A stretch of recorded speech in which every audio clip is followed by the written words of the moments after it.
அனைவருக்கும் வணக்கம். நாம் இன்னைக்கு இப்போ பார்த்துட்டு இருக்கிற வீடியோ பதிவு என்னன்னு பார்த்தீங்கன்னா, திருச்செந்தூர் முருகன் கோவிலில் எடுக்கப்பட்ட ஒரு திவ்ய தரிசனத்தை தான் இப்போ நம்ம பார்த்துட்டு இருக்கிறோம். இதனுடைய முழு பதிவும் இந்த வீடியோ பதிவில் இருக்குது. மேலும் இந்த வீடியோ பதிவில் திருச்செந்தூர் முருகன் கோவிலில் நாம் வழிபாடு செஞ்சு வந்தால் நமக்கு என்னென்ன நன்மைகள்லாம் கிடைக்கும் என்பதை தொடர்ந்து இந்த பதிவில் நாம் தெரிஞ்சுக்கலாம். இந்த பதிவானது கண்டிப்பாக ஒரு சுவாரஸ்யமான பதிவாக இருக்கும். எனவே இந்த வீடியோ பதிவை நீங்கள் ஸ்கிப் பண்ணாமல் பாருங்கள். மேலும் இந்த வீடியோ பதிவை நீங்கள் லைக் பண்ணுங்கள், ஷேர் பண்ணுங்கள், கமெண்ட் பண்ணுங்கள். மறக்காமல் நம்மளுடைய சேனலை சப்ஸ்கிரைப் பண்ணுங்கள். கூட இருக்க பெல் பட்டனையும் மறக்காமல் கிளிக் பண்ணுங்கள். அப்போ தான் நாங்கள் போகிற ஒவ்வொரு பதிவும் நோட்டிஃபிகேஷன் மூலமாக உடனுக்குடன் உங்களை வந்து சென்றடையுங்க. இப்போ வாங்க வீடியோக்குள்ளே போகலாம். வீடியோக்குள்ளே போறதுக்கு முன்னாடி உங்களுக்கு திருச்செந்தூர் முருகனை ரொம்ப பிடிக்கும்னா திருச்செந்தூர் முருகனுக்கு போற்றி போற்றி என்னும் மந்திரத்தை மறக்காம 3 முறை எங்களுக்கு கமெண்ட் பண்ணுங்க. தமிழ் கடவுளான முருகப்பெருமானின் அறுபடை வீடுகளில் ஒன்றாக திகழ்வது தான் திருச்செந்தூர் முருகப்பெருமான் கோவில். இந்த கோவிலில் நாம் வழிபாடு செஞ்சு வந்தால் என்னென்ன நன்மைகள்லாம் கிடைக்கும் என்று தொடர்ந்து இந்த பதிவில் பார்க்கலாம். அஞ்ஞானத்தில் இருப்பவர்களுக்கு நிரந்தர உண்மையை போதித்து மெய்ஞான பாதைக்கு வழிகாட்டுபவர் தான் குரு. தந்தைக்கு ஞானத்தை போதித்து சிவகுருநாதன் என்று பெயர் பெற்ற முருகப்பெருமானும் ஒரு மனிதனுக்கு மெய்ஞானத்தையும் இன்ன பிற நன்மைகளையும் அளிக்கும் நவகிரகங்களில் ஒருவராகிய வியாழன் அல்லது குரு பகவானும் ஒரே அம்சமாக இருக்கும். திருச்செந்தூர் கோவிலில் வழிபடுவதால் நமக்கு என்னென்ன நன்மைகள்லாம் ஏற்படுது அப்படின்னு பார்த்தீங்கன்னா, சூரபத்மன் எனும் அரக்கனை அழிப்பதற்காக சிவபெருமானால் தோற்றுவிக்கப்பட்டவர் தான் செந்திலாண்டவராகிய முருகப்பெருமான். சூரபத்மனையும் அவனது அராஜக ஆட்சியையும் அகற்ற அவனுடன் போர் புரிய தொடங்கினார் முருகப்பெருமான். இப்போரில் முருகப்பெருமானுக்கு பல ஆலோசனைகளை வழங்கியவர் தான் தேவர்களின் குருவான குரு பகவான். போரின் இறுதியில சூரபத்மனை வாதம் புரிந்த முருகன் இப்போரில் தன்னுடைய வெற்றிக்கு சிறந்த ஆலோசனைகளை வழங்கிய குரு பகவானை கௌரவிக்கும் விதமாக இந்த திருச்செந்தூர் கோவிலில் வீற்றிருக்கும் தனக்கு நிகரான வழிபாட்டு மரியாதை குரு பகவானுக்கும் தரப்படும் என அருள் புரிந்தாருங்க.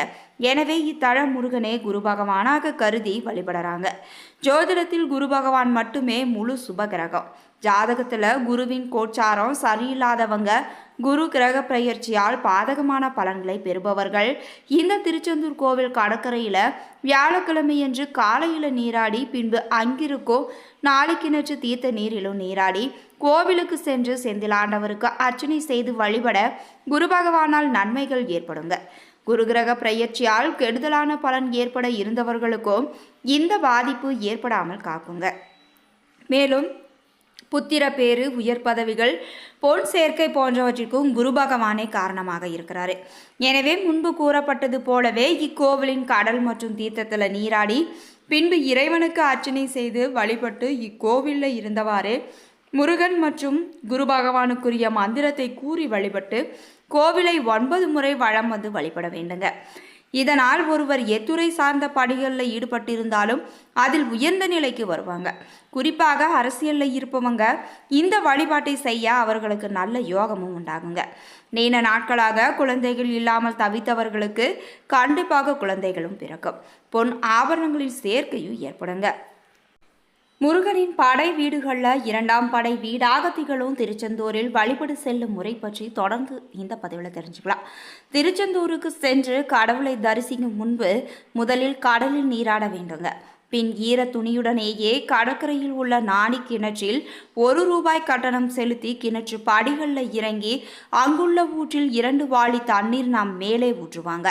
அதில் குளித்துவிட்டு பின்னர் உடை மாற்றுபவர் மாற்றலாம். இல்லை என்றால் அருகிலுள்ள குளியலறை அறையில் குளித்துவிட்டு உடை மாற்றிக்கொள்ளலாம்.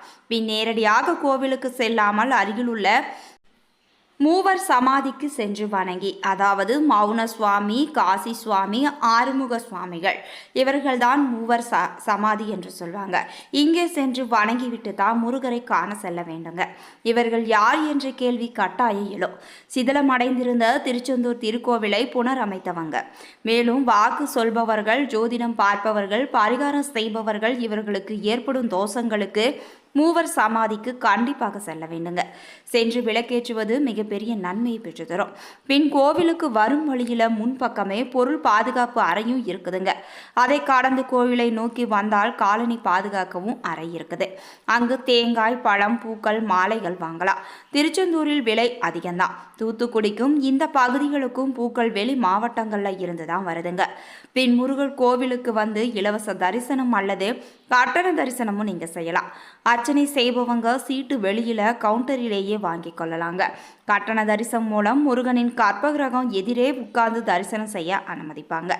கோயில் உள்ளே செல்வதற்கு முன் டிக்கெட் கவுண்டரில் நுழையும் முன்பு உங்களை அர்ச்சகர்களே 100 அல்லது 200 கொடுத்தால் நேரடியாக அழைத்து செல்கிறேன் என்று அழைப்பாங்க. அவர்களோடு போனால் வரிசையில் நிற்கும் நேரம் குறையுங்க. நிறைய அர்ச்சகர்கள் அங்கே இருப்பாங்க. இவ்வளவு அர்ச்சகர்களை வேறு கோயிலில் காண முடியாதுங்க. நீங்கள் கொடுக்கும் பணத்தில் கோவிலுக்கும் இவர்களுக்கும் பகிர்ந்து எடுத்துக்கொள்வாங்க. டிக்கெட் எடுத்து வரிசையில் செல்ல கொடுக்கும் பணம் 100% கோவிலுக்கு சேரும். இவர்கள் மூலமாக சென்றால் 60%, 40%. உள்ளே சென்று மூலவரை தரிசனம் செய்துவிட்டு அருகில் ஒரு குகை பாதை போல் இருக்குங்க. அங்கே கதவு திறந்திருந்தால் 5 ரூபாய் அங்கேயே டிக்கெட் எடுத்து குனிந்து செல்ல வேண்டுங்க. மூலவரை வலமிருந்து இடமாக சுற்றுவது போல இருக்குங்க. உள்ளே சென்றால் ஒரே ஆவுடையில் 5 லிங்கங்கள் கொண்ட பஞ்சலிங்கத்தை நாம தரிசனம் செய்யலாம். கூட்டமாக இருக்கும் நாட்களில் பஞ்சலிங்க தரிசனம் விடுவதில்லைங்க. மூலவர்கள் 2 உண்டு. 2வது வள்ளி தேவ சேனா சமேத சண்முக முருகரை நாம காணலாம். தரிசனம் முடித்து பிரகாரம் வந்து வடமிருந்து இடமாக சென்று மேதா குரு தட்சிணாமூர்த்தியை தரிசனம் செய்ய வேண்டுங்க. சூரசம்ஹார போரில் இங்கிருந்து முருகருக்கு ஆலோசனை வழங்கியதால் இது குருவின் இருப்பிடம் ஆகுங்க. ஆலங்குடி போன்று குரு பயிற்சிக்கு இங்கும் பெரிய விசேஷமாக இருக்குங்க. இன்னொரு சிறப்பு இங்கே என்னன்னு பார்த்தீங்கன்னா, இங்கு ஆமை வாகனத்தில் ஸ்ரீ மேதா தட்சிணாமூர்த்தி அருள் புரிகிறாருங்க. செல்வம் ஆன்ம பலம் செழிக்க இவரை வணங்க வேண்டும். பின் அருகில் வள்ளி சன்னதி தரிசனம் முடித்து வளமாக சுற்றி வந்து தெய்வானை சன்னதியை தரிசனம் செய்துவிட்டு சண்டிகேஸ்வரர் தரிசனம் முடித்து சனீஸ்வரர் சன்னதி பைரவர் அருகருகே இருக்குதுங்க.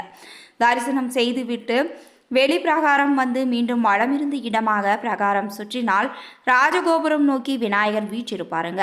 அவரை தரிசித்து கடந்து சென்றால் சூரசம்ஹார மூர்த்தி சன்னதியில அவரை தரிசித்து அருகில் சகசிரலிங்கமாய் அருள்பாலிக்கும் சிவபெருமானை தரிசித்துவிட்டு வந்த வழியே திரும்பி பிரகாரம் வர வேண்டுங்க.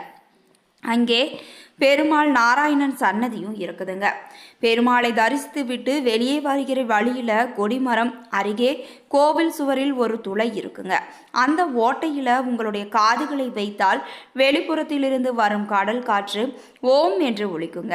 கவனித்தால் நீண்டதாய் ஓம் எனும் பிரணவ மந்திரம் ஒலிப்பதை கேட்டு நீங்கள் அருள் பெறலாம். பின் கொடிமரம் வணங்கி முருகருக்கு நன்றி சொல்லி அருகில் கல்யாண விநாயகரை வணங்கி தரிசனத்தை நீங்கள் முடிக்கலாம். திருச்செந்தூர்ல இருந்து 15 கிலோமீட்டர் தூரத்தில் குலசேகர பட்டணத்தில் ஸ்ரீ முத்தாரம்மன் கோவிலும் இருக்குதுங்க. தசரா பண்டிகை உலக பிரசித்தி பெற்றது இந்த கோவிலில் தாங்க. திருச்செந்தூர்ல இருந்து 33 கிலோமீட்டர் தூரத்தில் ஸ்ரீ வைகுண்டமும் இருக்குதுங்க. பெருமாள் ஸ்ரீ கள்ளபிரான் அவதாரமாக இருக்கிறாரு. சிற்பக்கலைக்கு எடுத்துக்காட்டாக விளங்கும் அற்புத கோவிலும் இதுதாங்க. 108 திவ்ய தேசத்துல 44வது திவ்ய தேச கோவிலாகவும் இந்த திருச்செந்தூர் முருகப்பெருமான் கோவில் விளங்குதுங்க. திருச்செந்தூர் சுப்பிரமணிய சுவாமி கோவில் முருகனின் 6 படை வீடுகளில் 2ஆம் படை வீடாக திகழுது. இது தமிழ்நாடு மாநிலத்தில் தூத்துக்குடி மாவட்டம் திருச்செந்தூரில் அமைஞ்சிருக்குது. இந்த கோவிலானது பழந்தமிழ் இலக்கியங்களிலே சேயோன் என குறிப்பிடப்படுதுங்க. இது தேவார வைப்பு தலமாகவும் கருதப்படுது. தூத்துக்குடி மாவட்டத்தில் மன்னார் வளைகுடாவை அண்டி அமைந்துள்ள இக்கோவிலானது சென்னையிலிருந்து 600 கிலோமீட்டர் தொலைவில் இருக்குதுங்க. சங்க இலக்கியங்களிலும் சிலப்பதிகாரத்திலும் குறிப்பிடப்பட்டுள்ள இந்த கோவில் 2000 முதல் 3000 ஆண்டுகள் வரை பழமை வாய்ந்ததாகவும் கருதப்படுது. முருகப்பெருமானுக்கு கடற்கரை ஓரத்தில் அமைந்துள்ள ஒரு கோவில் இதுவாகும். இந்த கோவிலானது அமைந்துள்ள இடம் திருச்சீர் அலைவாய் என முன்னர் அழைக்கப்பட்டதுங்க. தேவர்கள் தங்களை தொந்தரவு செய்த சூரபத்மனை அளிக்கும்படி சிவபெருமானிடம் முறையிட்டாங்க. அவர்களது வேண்டுதலை ஏற்ற சிவன் தன் நெற்றிக்கண்ணிலிருந்து 6 பொறிகளை உண்டாக்கினாருங்க. அதிலிருந்து முருகப்பெருமான் தோன்றினார். பின் சிவபெருமானின் கட்டளையை ஏற்று சூரபத்மனை அழிக்க இங்கு வந்தாருங்க. இந்த வேளையில முருகப்பெருமானின் தரிசனம் வேண்டி தேவர்களின் குருவான வியாழ பகவான் இத்தலத்தில் தவம் இருந்தார். அவருக்கு காட்சி தந்த முருகப்பெருமான் இவ்விடத்திலேயே தங்கினாருங்க. அவர் மூலமாக அசுரர்களின் வரலாறையும் நாம் தெரிந்து கொண்டாருங்க. அப்போது தனது படை தளபதியான வீரபாகுவை சூரபத்மனிடம் தூது அனுப்பினாருங்க. அவன் கேட்கவில்லை. பின்பு முருகன் தான் படைகளுடன் சென்று அவனை வதம் செய்தாருங்க.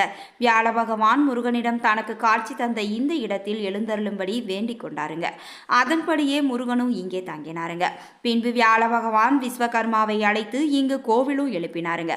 முருகன் சூரனை வெற்றி பெற்று ஆட்கொண்டதால் இவர் ஜெயந்திநாதர் என அழைக்கப்பெற்றார். பிற்காலத்தில் இப்பெயரே செந்தில்நாதர் என மருவியதுங்க. தலமும் திருச்செயந்திபுரம் என அழைக்கப்பெற்று திருச்செந்தூர் என மருவியதுங்க. இதுவரைக்கும் திருச்செந்தூர் முருகன் கோவில் பற்றிய பல சுவாரஸ்யமான தகவல்களை இந்த வீடியோ பதிவின் மூலமாக முழுவதுமாக தெரிஞ்சுக்கிட்டோம். இந்த பதிவானது கண்டிப்பாக உங்களுக்கு ஒரு நல்ல பதிவாக இருந்திருக்கும் நம்புறேன். இது போன்ற பதிவுகளை நீங்கள் உடனுக்குடன் தெரிஞ்சுக்கணும்னா மறக்காமல் எங்களுடைய சேனலை சப்ஸ்கிரைப் பண்ணுங்கள். கூட இருக்க பெல் பட்டனையும் மறக்காமல் கிளிக் பண்ணுங்கள். நன்றி நண்பர்களே.